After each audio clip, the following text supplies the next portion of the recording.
والعبد عبدك وأنا عبدك وابن عبدك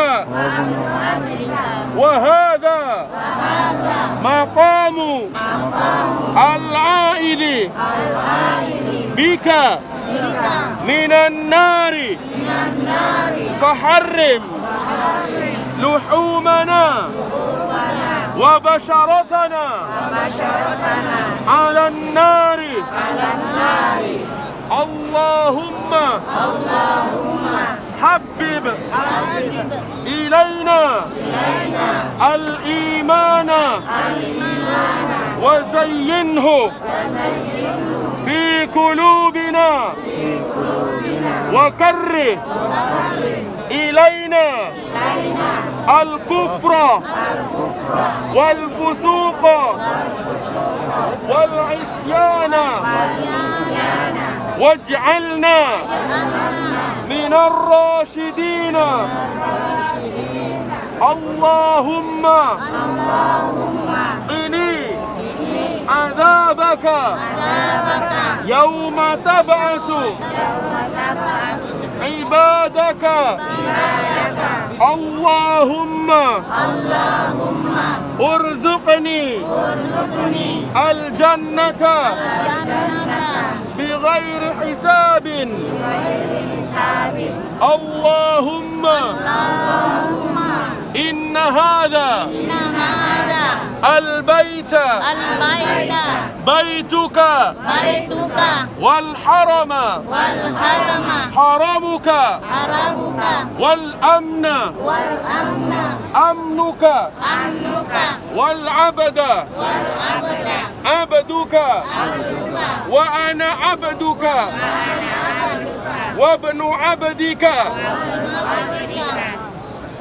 وهذا مقام العائد بك من النار فحرم لحومنا وبشرتنا على النار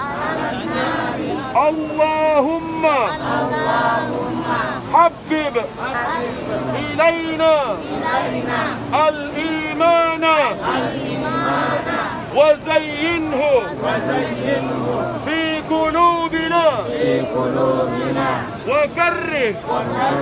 إلينا سبحان الله والحمد لله ولا إله إلا الله والله أكبر ولا حول ولا قوة إلا بالله بسم الله الله أكبر ربنا آتنا في الدنيا حسنة وفي الآخرة حسنة وقنا عذاب النار وأدخلنا الجنة مع الأبرار يا عزيز يا غفار يا رب العالمين ربنا آتنا في الدنيا حسنة وفي الآخرة حسنة وقنا عذاب النار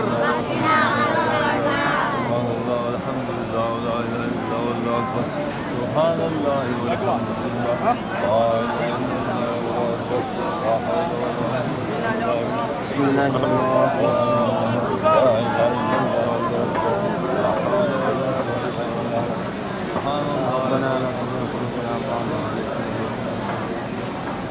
इलाहुल अलमीन जो हमारे नाज़रीन हैं उनके सगीर कबीर गुनाहों को माफ़ फरमा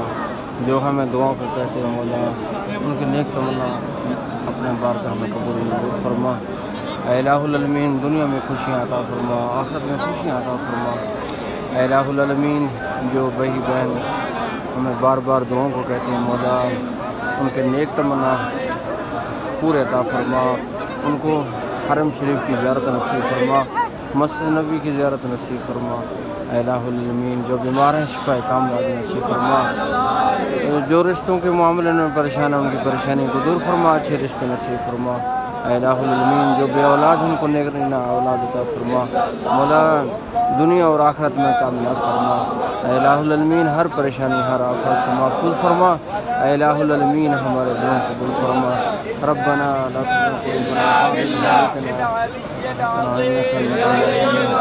अल्लाहुम्मा इन्ना नजअलुका फी नूरिना व सल्लल्लाहु तआला अला खैरि सय्यिदिना मुहम्मदिन व आलिहि व अस्हाबिहि अजमाइन आमीन बिरहमतिका या अरहमर राहिमीन।